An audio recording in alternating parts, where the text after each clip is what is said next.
tardes a todos. Hoy quiero dictar una conferencia sobre alguna discusión remanente que hoy existe entre algunos líderes de opinión y tiene que ver con que si es cierto que el Helicobacter pylori produce cáncer gástrico o no lo produce. Para dirimir si lo produce o no lo produce, voy a tomar la información disponible actualizada en PubMed, diciendo que aquí se incluirá la evidencia de alta calidad. El cáncer gástrico es el quinto cáncer más común en el mundo, la tercera causa de muerte por cáncer y lamentablemente la mayoría llegan en estados avanzados. Brevemente se puede decir que los cánceres gástricos son de tipo esporádicos, que son la inmensa mayoría, 80-90%. Hay unos familiares que tienen que ver con aspectos genéticos y unos que son hereditarios, como el cáncer difuso hereditario por mutación de la E-caderina. Quiero enfatizar entonces que la inmensa mayoría son esporádicos y no están relacionados con aspectos familiares, genéticos, hereditarios. Hay otros cánceres que son debidos a gastrectomía. Por ejemplo, en el B2 hay riesgo de cáncer por un reflujo biliar y es más frecuente que el cáncer que se produce en derivaciones B1. Y cuando hay una cirugía B1, hay un cáncer cerca de la línea de sutura. Cuando hay una enfermedad maligna previa, a los 12 años puede haber el cáncer recurrente, especialmente si la gastrectomía era por un cáncer debido a H. pylori. Y si es por una enfermedad benigna, la gastrectomía, el cáncer puede aparecer a los 30 años. Este es el otro cáncer recientemente descrito, que es el adenocarcinoma gástrico y poliposis proximal, que es muy raro. Aquí no hay H. pylori. Y otros cánceres que son debidos a inflamación por microbiota y autoinmunidad en el cual no hay Helicobacter pylori, no hay virus de Epstein-Barr y se llama cánceres CYF por la sigla en inglés, cáncer jóvenes mujeres. No hay nada y se ve en gente de clase alta americana, blancas, jóvenes y puede aparecer un cáncer que se llama el cáncer CYF. Son cánceres muy infrecuentes. Y otro cáncer es el cáncer producido por virus de Epstein-Barr, que al igual que el Helicobacter pylori, por una inflamación crónica da cáncer, pero por una vía totalmente distinta. Se puede recopilar esta información diciendo entonces que el cáncer gástrico está relacionado con alcohol, puede ser familiar, con fumar, una dieta con abundante sal y pocas verduras, con obesidad, gastrectomía previa y dos agentes infecciosos, el virus de Epstein-Barr, que lo padece el 90% del mundo, y H. pylori, que lo padece el 43% del mundo. De toda esta cantidad de causas, H. pylori explica 85-90% de todos los cánceres esporádicos. Virus de Epstein-Barr explicaría 5-7%, depende de la población. Como se puede ver entonces, la inmensa mayoría son producidos por el Helicobacter pylori.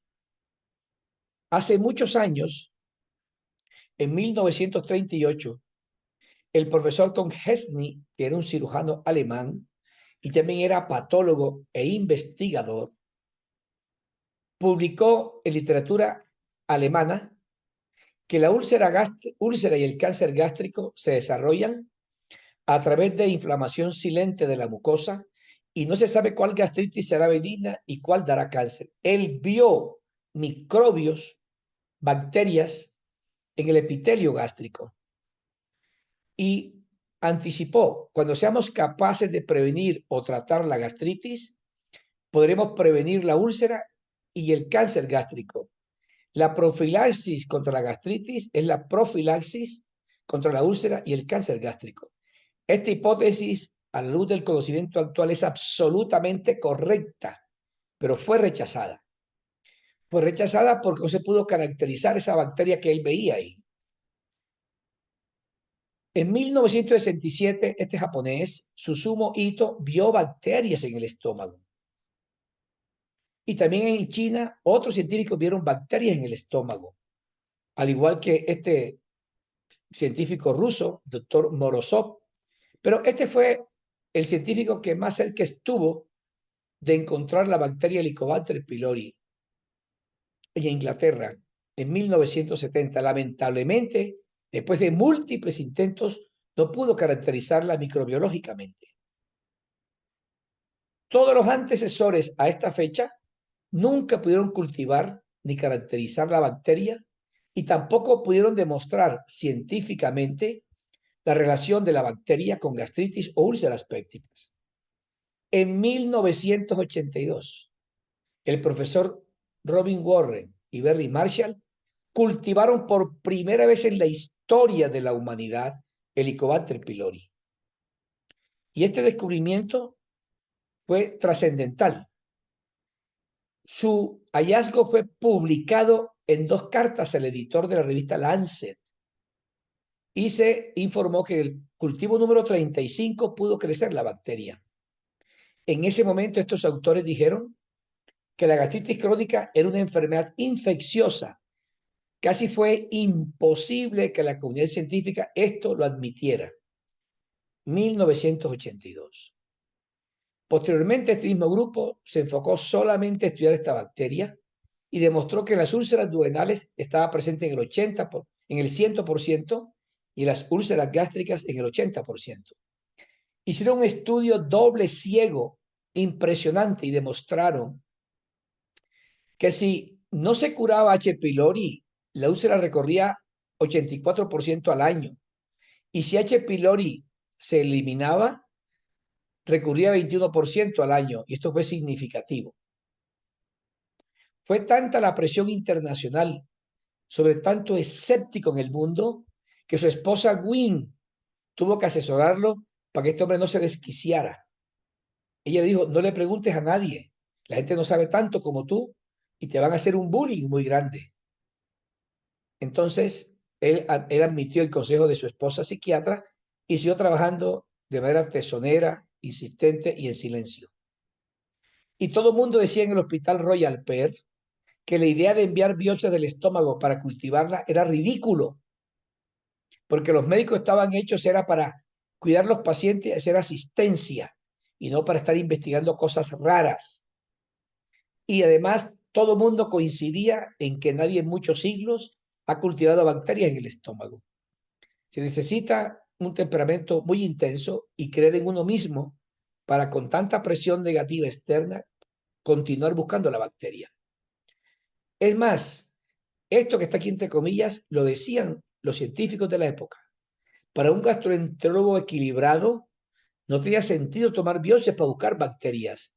Esto decían en el Hospital Royal Perth de Australia. Pero el cultivo 35, por un olvido del grupo de microbiología, se fueron de fiesta en Semana Santa y cultivó de manera por azar esta bacteria. Posteriormente, este mismo grupo siguió estudiando y descubrió el doctor Marshall que ese Campylobacter pyloridis era susceptible al bismuto. Él tuvo que demostrar los criterios de Koch. Ingirió bacterias, previamente una endoscopia, estómago sano, ingirió 10 a 9 bacterias y una gastritis tremenda y apareció el Helicobacter pylori en la mucosa del estómago. Este es un camino absolutamente terrible de recorrer para demostrar que esa bacteria sí existía y sí producía gastritis. El profesor Marshall inventó el test de ureasa rápida que se llama CLO test, CLO test. Y gracias a esa publicación, hoy día todos hacemos el test de ureasa rápida en nuestras oficinas. También inventó el test respiratorio de hidrógeno, perdón, test respiratorio con carbono 14, marcada la urea, el test de hidrógeno, y eso, test de aliento, perdón, y también siguió trabajando y mostró eso. Posteriormente, él, en esa misma línea de evidencia o de línea de investigación, demostró anticuerpos en la sangre y publicó cómo se identificaban los anticuerpos contra H. pylori. En una conferencia internacional sobre enfermedades infecciosas en los 80s, él dijo que las úlceras son causadas por la bacteria Helicobacter pylori y por lo tanto dijo en esa conferencia hace muchos años, deben tratarse esas úlceras como una enfermedad infecciosa con antibióticos. El concepto es muy antiguo. Cuando estoy como residente y estudiante siempre les digo, la única cosa nueva en el mundo es la historia que usted no conoce. Esto es antiguo. Y él se atrevió a decir esto. En el Antiguo Testamento se decía, no hay ácido, no hay úlcera. Y en el Nuevo Testamento, no hay H. pylori, no hay úlcera. Esta es la prueba que hoy usamos nosotros de test rápido de ureasa. Se cumplieron los criterios de Bradford Hill de la causalidad para úlcera y para gastritis. Y posteriormente, progresivamente se cumplieron para cáncer gástrico. Después de tantas vicisitudes de este grupo, de estos dos investigadores, son solamente dos, en contra de la humanidad. El doctor Marshall le escuché decir un día que cuando él llevaba sus trabajos a la DDW en Estados Unidos, van 20.000 gastroenterólogos y a sus conferencias solo iban 8 personas, las 8 personas del laboratorio. Después de este recorrido tan grande y tanto hallazgo, un día, el 3 de octubre del 2005, recibieron premio Nobel de Medicina por encontrar la causa de la gastritis y la causa de la úlcera. Para los científicos del Comité Nobel, estaban frente a un hallazgo trascendental para la medicina que cambiará el rumbo de la medicina para muchas enfermedades. Bueno, hasta hoy día nadie ha demostrado que todo eso es falso. Nadie ha demostrado eso. Nadie ha demostrado antes de Marshall que eso era Helicobacter. Nadie. Cuando alguien dice que antes de Marshall, el doctor Bisocero por allá en el siglo, muchos siglos antes, vio Helicobacter, no. Él vio unas bacterias. Es como si alguien ve hoy día algo negro en el firmamento y después de 30 años alguien con una nave espacial va a 50.000 kilómetros hacia el cielo y encuentra que unos extraterrestres, los extraterrestres no fueron vistos con la primera mancha que vieron, no. El premio Nobel lo obtuvo Marshall y Warren por descubrir H. pylori. Esa breve historia yo la he publicado recientemente diciendo que el Helicobacter pylori es el descubrimiento que rompió un dogma en medicina. Los invito a leerla. Yo resumo aquí los pasos y cómo se logró encontrar H. pylori. Conclusión, Barry Marshall descubrió H. pylori. Es incontrovertible y tiene un premio Nobel por ese hallazgo. Una vez que el cáncer gástrico hace muchos años comenzó a estudiarse, no existía el Helicobacter pylori. Y el profesor Correa, colombiano, patólogo, propuso en 1975 que el cáncer gástrico se producía de la siguiente manera. Una gastritis aparecía primero superficial, después metaplasia intestinal de intestino delgado, metaplasia colónica incompleta, displasia leve, displasia severa, carcinoma e invasión del cáncer. En el 92 cambió su cascada de la carcinogénesis y dijo normal, gastritis superficial, atrófica, metaplasia intestino delgado, colónica y carcinoma.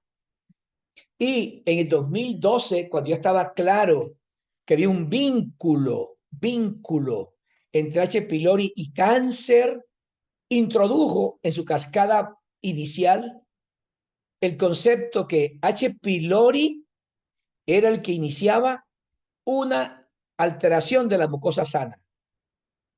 Esa mucosa sana podría llegar a cáncer pasando por gastritis superficial, gastritis atrófica multifocal y metaplasia intestinal. Con esto quiero históricamente decir que el profesor Correa recibió muchos premios por inferir que esa era la carcinogénesis del estómago. Recibió premios en Estados Unidos y Europa. Y cuando ya se supo que H. pylori está involucrado en el cáncer, él lo introdujo en su cascada de la carcinogénesis. Y esta introducción de H. pylori en la carcinogénesis trajo dos impactos mundiales, que son los impactos que hoy día sigue el mundo desarrollado para avanzar en el conocimiento de esta importante enfermedad. Y es que si se erradicaba H. pylori, se podría disminuir el cáncer o evitar el cáncer. Eso se llama prevención primaria del cáncer gástrico. Y esta hipótesis está absolutamente comprobada. Yo he traído esta conferencia hoy aquí porque he escuchado recientemente que muchas personas en muchos lugares tratan de negar este vínculo. Hay mucho estudio al respecto. Hoy día ya no se discute la asociación de cáncer y Helicobacter pylori. Jamás no se discute. Está clarísimo. Hoy día se discute es cuáles son los mecanismos de la carcinogénesis y qué individuos tienen mayor riesgo. Esto será motivo de otras conferencias, pero el vínculo está claro. Uno puede resumir diciendo entonces que el cáncer gástrico esporádico, el adenocarcinoma del estómago, es multifactorial, tiene que ver con polimorfismos genéticos, factores ambientales como fumar, verduras, no comer verduras, ser obeso, comer mucha sal, y algo importante que lo voy a destacar, la presencia de Helicobacter pylori, pero un Helicobacter que tenga proteína CAC-A, que tenga isla de patogenicidad. Y segundo, que este H. pylori en la carcinogénesis induce una seria inflamación porque la respuesta inmunológica es TH1, es un germen extracelular, la respuesta TH1 que le dan organismos intracelulares. Con esto quiero destacar brevemente este concepto de biología básica, y es que este germen es totalmente contradictorio. Es extracelular, la respuesta TH1, muy poca respuesta TH2. La ausencia de respuesta TH2 es la que fomenta la aparición de la atrofia, de la metaplasia y del cáncer. Cuando uno tiene este conocimiento tan claro, comienza a lucubrar y pensar muchas cosas. Hay una forma directa de la carcinogénesis, y es que el Helicobacter introduce aquí la proteína CAC-A dentro del epitelio. Dentro del epitelio.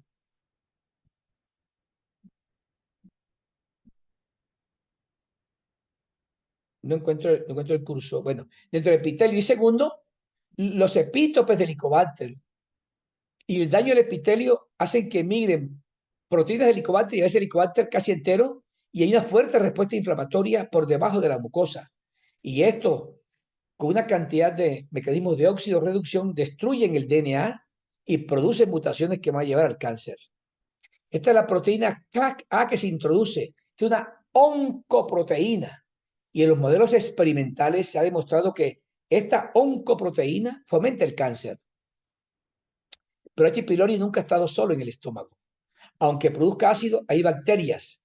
Por ejemplo, cuando H. pylori está presente, toda la microbiota es prácticamente H. pylori. En la medida en que hay mucha inflamación del estómago, se pierden células parietales, se pierde la acidez del estómago, empieza a ser poblado por múltiples bacterias, se cambia totalmente la microbiota. Y uno puede decir entonces que esto sucede. Inicialmente hay muy pocas bacterias. Llega H. pylori un día, está aquí H. pylori, hay una inflamación submucosa. Y en la medida en que hay más inflamación y destrucción del epitelio, la permeabilidad aumenta y hay más inflamación. Y progresivamente ya el ambiente es inhóspito para el Helicobacter pylori. Ya hay atrofia y metaplasia, ahí no puede vivir el Helicobacter. Pero hay una microbiota que persiste ahí como producto del Helicobacter pylori. Y esa microbiota, antes de que desaparezca el Helicobacter pylori, tiene un juego impresionante con sus metabolitos. H. pylori puede inducir la aparición de bacterias carcinogénicas y al mismo tiempo esas bacterias que están ahí, que van cada día creciendo más y diferentes composiciones, pueden hacer H. pylori más virulentos. Y finalmente aparece el cáncer cuando ya no está el Helicobacter pylori dentro del estómago. Es claro entonces, es obvio, es de perogrullo que la microbiota participa ahí. Y cuando aparece el cáncer, uno puede esto resumirlo diciendo que hay un suicidio del Helicobacter para permitir que florezca la microbiota oncogénica y ahí aparece el cáncer. Cuando uno busca en PubMed, como hice ayer, Helicobacter pylori cáncer gástrico, quiero contarles, hay 14.000 artículos dedicados a estudiar el vínculo del Helicobacter y cáncer y cada día hay más publicaciones. Porque está todo el mundo interesado en ver cuál es la carcinogénesis. Con esta cantidad de información, yo quiero decirles a ustedes que mostraré entonces cuál es la evidencia de que es cierto que el Helicobacter pylori produce cáncer del estómago y eso es indiscutible hoy día. Con base en muchas investigaciones y demostración, la Organización Mundial de la Salud, a través de su agencia IARC, que es la Agencia de Investigación en Cáncer, calificó H. pylori como un oncógeno tipo 1, se llama oncógeno definido. Está en la misma categoría que el tabaco, que el virus B, que el papiloma humano virus, y eso no ha sido controvertido en el mundo. Es un oncógeno. Siempre da gastritis crónica, da úlceras pépticas y da cáncer gástrico. Y voy a enfatizar en el concepto. Riesgo atribuible en estadística se denomina la contribución que hace un factor de riesgo al desenlace. H. pylori produce el 90% de los cánceres del estómago. Así entonces, de las 800.000 muertes que produjo en el 2017, el 90% de ellas eran por H. pylori. Pero no todos los infectados les da cáncer. Y esta cifra ha suscitado una interpretación totalmente rara de entre muchos clínicos y muchos líderes, que 1 a 3% de los infectados podrán tener cáncer. Entonces muchas personas hacen este cálculo. La población mundial en el 2024 son 8.100 millones. Entonces ellos esperan ver entre 1 a 3%, 8.100 millones, el cáncer. No, eso no se estudia así. No. Les voy a contar cómo es que se establece el porcentaje de gente infectada que da cáncer. Este cálculo incluye niños. Entonces habrá que decir a qué edad el 1 a 3% de los infectados les va a dar cáncer. Recientemente esto se hizo específicamente para Japón y lo traigo este ejemplo de Japón para que los colegas que ven esta conferencia comprendan cómo es el cálculo que se hace para establecer el porcentaje. En Japón hace 2 años se estableció que la incidencia de cáncer gástrico a los 85 años de personas infectadas por H. pylori era esta. En los hombres infectados por H. pylori desde la infancia, cuando tienen 85 años, el 17% de ellos hacen cáncer del estómago. Y las mujeres infectadas por H. pylori en la infancia, el 7.7% de ellos hacen cáncer gástrico. Si cáncer gástrico no es debido a H. pylori en estos infectados, también se puede producir cáncer gástrico en gente no infectada, en el 1% de los hombres y 0.5% de las mujeres. Conclusión, hay factores que no es H. pylori que dan cáncer, pero el 90% es por H. pylori. Cuando uno dice que el principal factor es H. pylori, no está negando que hay otros factores que dan cáncer. El exceso de sal da cáncer. Otra cirugía dan cáncer. Pero insisto que este vínculo de H. pylori cáncer está claro hoy día. Entonces, la asociación está bien establecida con base en estudios analíticos observacionales, fundamentalmente 3 primeros de casos y controles y estudios experimentales en el Herbil mongoliano, un roedor que es un modelo para cáncer gástrico con Helicobacter pylori. Y esos son los estudios pivotales que permitieron a la OMS decir que H. pylori es un oncógeno. Es un oncógeno. ¿Qué tal? Los estudios son muy interesantes. Entonces quiero decirles que estos estudios también diseñados dieron esa información. Entonces, nuevamente, el 90% de los cánceres que hay en el estómago que ven los médicos en el mundo son por H. pylori. El otro porcentaje 10 a 15% son por cosas que no es Helicobacter pylori. Hay genéticos, cirugías, Epstein-Barr virus, cánceres hereditarios, el CYF que dan las mujeres, pero el grueso fuerte es H. pylori. Insisto en esta cifra. Entonces, con base en que no todos los infectados les da cáncer, pero la mayoría son por H. pylori, este es el concepto que se concluye. Él se necesita, pero no es suficiente. Se requiere el huésped y unas características del huésped. Es como la universidad. La universidad no solamente es la que fomenta que el individuo sea un genio, depende del individuo, cómo vive, etcétera. Hay muchos factores.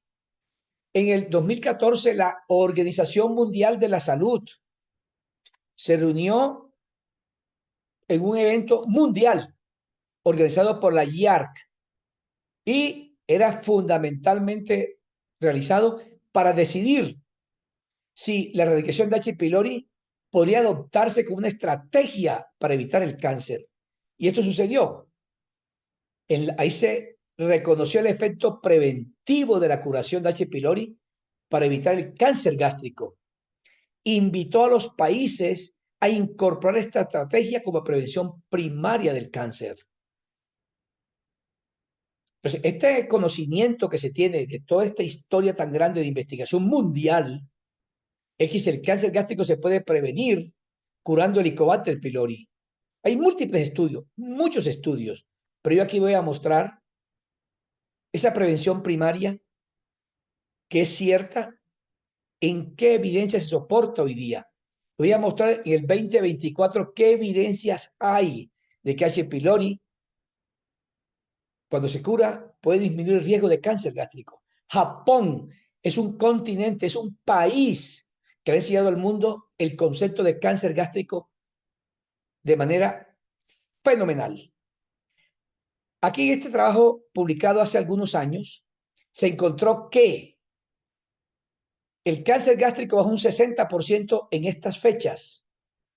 Y en esa fecha la genética de la gente no cambió. La prevalencia del Helicobacter pylori no cambió. Sigue siendo el mismo Helicobacter allá, pero sin matar a H. pylori bajó un 60% el cáncer gástrico. Cuando alguien que no tenga el conocimiento tan profundo ve esto, va a decir que el cáncer está bajando aunque H. pylori esté presente. Les voy a contar cuál es el origen del descenso de H. pylori, el descenso del cáncer. El descenso del cáncer en Japón sin matar a H. pylori ya está demostrado. La gente ya no utiliza la sal ni los nitritos para conservar la carne. Y cuando se utiliza la sal, se ha encontrado que la sal es un oncógeno, porque la sal alborota, influye en que H. pylori sea mucho más agresivo. La sal fomenta la expresión oncogénica del Helicobacter pylori. Está presente H. pylori, pero quitan la sal, se le ha quitado un factor de estímulo para la oncogenicidad del Helicobacter. Usted puede ver aquí cómo cultivando H. pylori CAC-A positivo a diferentes concentraciones de sal, aquí va la parte final, a mayor concentración de sal, hay más expresión de la oncoproteína CAC-A. Estemos claros por qué ha bajado el cáncer en Japón sin que no se haya intervenido H. pylori. Pero lo que vamos a mostrar aquí es mucho más importante. En este continente se producen 50.000 muertes por H. pylori al año. Y hasta hace poco, el método para bajar la mortalidad por cáncer era una prevención secundaria. Era hacerle radiografía a toda la gente de alto riesgo. Iban a las ciudades, a los pueblos, con unas máquinas de hacer rayos X. Pero en 40 años de esta práctica no disminuyó los 50.000 muertes al año. Entonces, Japón introdujo como una política de Estado erradicar H. pylori. Esta es la historia del descenso del cáncer en Japón. Y usted puede ver cómo en el 2013, 2012, el Estado japonés, el gobierno, instituyó erradicar H. pylori a toda la población y se ve como año tras año, tras la erradicación masiva de H. pylori, se ve cómo disminuye notablemente la incidencia de cáncer y esto es significativo a esta altura de mi presentación, quiero destacar entonces que el descenso del cáncer en Japón, sin tocar H. pylori, se debió fundamentalmente a la forma en que se conservaban los alimentos, adiós a la sal y a los nitritos. Hay una variable escondida ahí que era la sal, y esa fomentaba el cáncer porque mucho H. pylori ahí presente se hacía más agresivo. Y esto es lo que han dicho los japoneses recientemente. Han dicho y han publicado y le han dicho al mundo que esto es costo eficaz. Las barras que están ahí en color naranja, en la parte superior, indican la magnitud en que ha ido bajando el cáncer gástrico. Por la premura de esta conferencia que me la han solicitado varios colegas de América Latina, no traigo la última metaanálisis donde se muestra de manera impresionante cómo ha bajado el cáncer gástrico. Pero también más recientemente en las islas Matsu de Taiwán, un sitio de alta incidencia de cáncer gástrico, se hizo un experimento, que es el que nosotros hemos propuesto en Colombia, que en sitios de alta incidencia se haga una erradicación masiva del Helicobacter. Esto lo hicieron en la isla Matsu. A gente mayor de 30 años, durante el periodo 2004-2018, se les mató H. pylori, y esto se vio a los 14 años. El cáncer bajó un 50% y la mortalidad bajó un 25%. Esto es incontrovertible. Este fue el trabajo más importante publicado sobre cáncer gástrico en el 2021.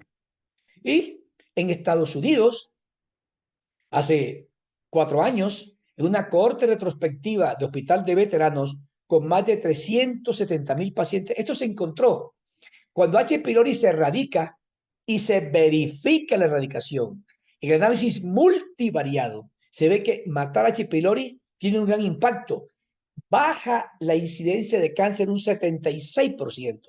Y es gente asintomática que le han dado tratamiento para H. pylori en Estados Unidos. Verifican que fue curado y baja un 76% la incidencia de cáncer. Se ve aquí, se erradica, como se ve aquí, erradicación verificada, baja un 76%. Gente asintomática en Estados Unidos. Pero este metaanálisis, realizado por los más importantes gastroenterólogos epidemiólogos del mundo, profesor Ford, Moyedi, Forman, Dr. Hunt, han demostrado lo siguiente, este importante metaanálisis. Y es que cuando se erradica H. pylori, aquí se baja la incidencia un 47%. Y este metaanálisis es de muy alta calidad, no tiene heterogeneidad, tiene cero heterogeneidad. Son comparables los estudios. Cuando uno busca lo que está publicado, uno debe saber exactamente la calidad de la publicación. Y se ve como aquí la mortalidad bajó un 39% y era un metaanálisis de alta calidad. Entonces, con estos datos se ha encontrado esto. Y esto es otro metaanálisis producido más recientemente. Individuos sanos, 46% se bajó la incidencia de cáncer. Y cuando un individuo había tenido un tratamiento endoscópico de un cáncer temprano, disección endoscópica de la submucosa, y le trataban H. pylori, se disminuía el cáncer metacrónico en un 50%. Más recientemente se ha encontrado que se erradica H. pylori, las lesiones precancerosas, metaplasia y atrofia, se les baja la progresión, se disminuye la progresión y ha habido regresión de la displasia en algunos pacientes. Pero este es el estudio más importante de seguimiento a largo plazo. 830 pacientes tratados y 817 pacientes el control fueron aleatorizados, un ensayo clínico que hoy día no sería ético realizarlo. Se vio que cuando a los 27 años que se culminó el estudio, se bajó globalmente los participantes, el cáncer gástrico bajó 43% de incidencia. Y cuando se incluyeron solamente pacientes que no tenían atrofia ni metaplasia avanzada, bajó un 63%. El estudio Colombia contribuyó también al conocimiento del cáncer gástrico. Este es el estudio más grande en Hispanoamérica del profesor Correa y su grupo. Encontraron esto. En Nariño, que es un sitio absolutamente importante para cáncer gástrico, se ve cómo 6 años sin Helicobacter se regresa la atrofia regresa y demostraron que tener una inflamación con atrofia grado 3 o 4 o una metaplasia intestinal grado 3 o 4 aumenta el riesgo de cáncer 20 veces. Está claro eso. En Japón esto se ha estudiado fuertemente también. Pero quiero ahora llegar a esta parte de mi presentación. ¿Qué hacer con los ancianos, con los adultos mayores? Este estudio realizado en adultos mayores demostró básicamente esto. Al adulto mayor, aquí se ve 60 años en esta gráfica de izquierda, voy a culminar diciendo que después de 10 años de matar a H. pylori, los adultos mayores, el cáncer observado es menor que el cáncer esperado. Pero con la edad, entonces, ha empezado a haber un aumento tremendo del cáncer gástrico. Y esto es un estudio recientemente realizado en Japón, que dice lo siguiente. En Japón se encontró este año anterior lo siguiente. Desde el tratamiento universal para H. pylori en 2013, hace 11 años, se vio una cosa sorprendente, que en la nación el cáncer ha bajado tremendamente, pero en la gente mayor de 80 años ha aumentado muchísimo el cáncer. Presten atención, por favor. Los viejos allá de 80 años o más son el 9% de la población, pero han contribuido con el 50% del cáncer gástrico porque los han olvidado para tratarlo. Esto dice entonces que el adulto mayor hay que tratarlo.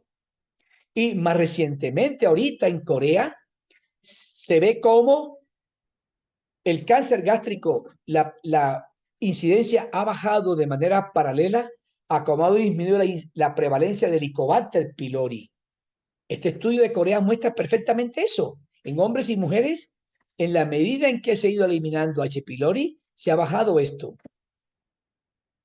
Entonces, esta tendencia en Taiwán que se ha visto, que disminución de H. pylori, es un testimonio muy reciente de que en la medida que ha bajado H. pylori, ha bajado el cáncer. El mensaje que quiero para su casa en el día de hoy son estos, queridos colegas de Colombia y de América Latina. La prevención primaria del cáncer gástrico, evitar que aparezca el cáncer, involucra múltiples acciones, varias políticas. Involucra que la gente consuma verduras y frutas, que la gente deje de fumar, deje de comer sal y deje de tomar licor. Debe refrigerar los alimentos, pero la estrategia más importante, es erradicar H. pylori. Porque si se erradica H. pylori, incluso se cura H. pylori y no haga nada más, se evita el 90% de los cánceres gástricos. Con esta conferencia quiero destacar entonces que no es cierto que H. pylori no sea oncógeno, que no es cierto que no produzca cáncer. Produce cáncer, obviamente. Entonces, la hipótesis de erradicar H. pylori para reducir el riesgo de cáncer gástrico está absolutamente comprobada. Esto no admite discusión, no admite discusión. Uno se sorprende. Bueno, del 82 hacia unos 10 años después, se negaba el vínculo de H. pylori con las úlceras. Se negaba el vínculo de H. pylori con la gastritis. Después se negó con el cáncer gástrico. Pero la OMS dijo ya que era un oncógeno. Y los estudios que se han hecho han demostrado que están en lo cierto los científicos de la OMS y todos los científicos del mundo. Entonces, en el 2024 uno siente mucha consternación. Yo estoy sorprendido hoy día que en algunas regiones todavía hoy día se dude que H. pylori cause 80-90% de los cánceres del estómago. De ser eso cierto, la OMS y los científicos mundiales han estado equivocados muchos años. Yo creo que si alguien tiene evidencia de lo contrario, debe avisar urgentemente a la OMS. Queridos colegas, muchas gracias, muy amables por su atención.